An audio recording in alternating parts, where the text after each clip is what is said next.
रवि ने जोर से ताला खींचा और अचानक दरवाजा खुल गया। अंदर से ठंडी हवा का ऐसा झोंका आया जैसे सदियों से कैद आत्माएं आजाद हो रही हों। घुप अंधेरा था। टॉर्च की रोशनी में सबने देखा एक पुराना लोहे का पलंग रखा था। उस पर किसी को जंजीरों से बांधा गया था। पलंग पर काले निशान और सूखे खून के धब्बे साफ दिख रहे थे। टिंकू घबरा कर बोला, हमसे बहुत बड़ी गलती हो गई है। अचानक वो जंजीरें अपने आप हिलने लगी, जैसे कोई अदृश्य ताकत वहां से आजाद हो गई हो। और उसी पल रवि की चीख पूरे हवेली में गूंज उठी। उसकी आंखें पूरी तरह काली हो गईं, शरीर कांपने लगा। उसकी आवाज बदल गई और वो चीखा, अब तुम सब मेरी दुनिया में हो, यहाँ से कोई बाहर नहीं जाएगा।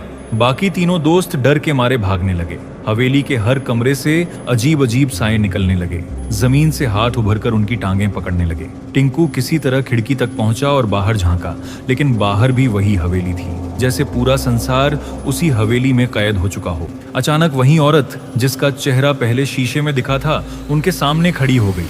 वो मुस्कुरा रही थी। तुम लोगों ने मुझे आजाद कर दिया, अब ये हवेली मेरी है और तुम सब मेरे मेहमान। उसके चेहरे से खून टपक रहा था और आंखों में सिर्फ अंधेरा था। टिंकू ने आखिरी कोशिश में दरवाजे की ओर दौड़ लगाई। उसने पूरी ताकत से दरवाजा धक्का दिया और तभी हवेली में गूंजती आवाज आई, भाग नहीं सकते, आखिरी कमरा अब तुम्हारा घर है। टिंकू की आंखों के सामने अंधेरा छा गया। जब उसने आंखें खोली तो खुद को उसी जंजीर वाले पलंग पर पाया। उसके हाथ पांव लोहे की जंजीरों से बंधे थे। सामने रवि खड़ा था, लेकिन अब वो इंसान नहीं था। उसका चेहरा पूरा भूतिया और डरावना हो चुका था। रवि झुककर उसके कान में बोला, अब तुम्हारी बारी है।